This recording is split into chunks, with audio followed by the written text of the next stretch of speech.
Assalamualaikum warahmatullahi wabarakatuh. Saya Tahara Anissa 1901021116 ingin mempresentasikan hasil kerja kelompok saya yang berjudul Fiskal dan Moneter di masa pandemi COVID-19. Hubungan di sini saya akan menjelaskan tentang hubungan kebijakan fiskal dengan perekonomian dan kebijakan moneter di masa pandemi. Pada masa pandemi COVID-19 yang menyebabkan kegiatan ekonomi semakin melemah, kebijakan fiskal dalam hal ini adalah pajak yang berfungsi sebagai sumber penerimaan dana bagi pemerintah untuk melanjutkan pembangunan. Dengan begitu, berarti pajak memiliki beberapa fungsi bagi perekonomian negara. Kebijakan fiskal pemerintah Indonesia juga membuat kebijakan moneter yang selaras dengan kebijakan fiskal dalam upaya pemulihan ekonomi akibat dampak COVID-19. Selanjutnya, ada potensi risiko kebijakan moneter dan fiskal. Pelonggaran kebijakan moneter dan fiskal diperkirakan dapat menahan pelemahan ekonomi yang lebih akibat COVID-19. Namun demikian, stimulus kebijakan tersebut juga berpotensi menimbulkan resiko. Resiko yang pertama adalah resiko kebijakan fiskal, yaitu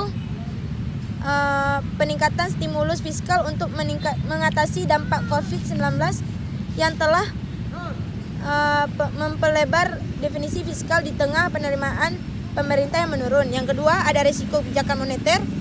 Kebijakan moneter akomodatif selain pemberian juga manfaat dapat menimbulkan risiko. Yang ketiga tuh ada lesson learned.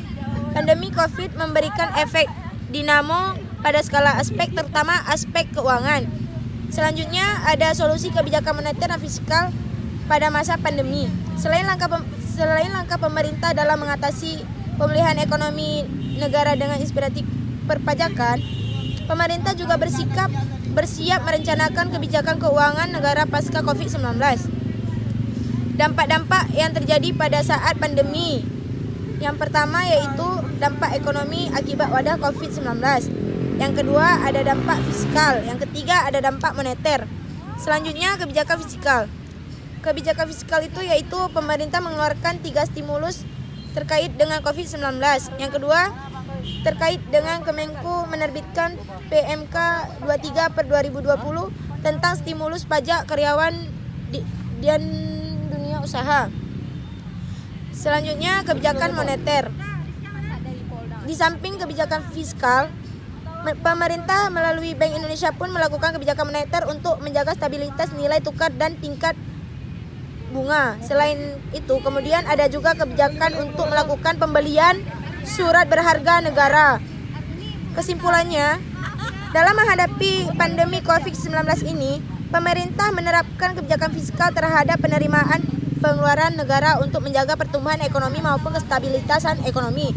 Dari sisi ini, penerimaan pemerintah harus memperhatikan pemberian kontribusi penerimaan dari PPN dan PPH, badan yang selama ini menjadi andalan pemerintah. Sekian, Assalamualaikum warahmatullahi wabarakatuh.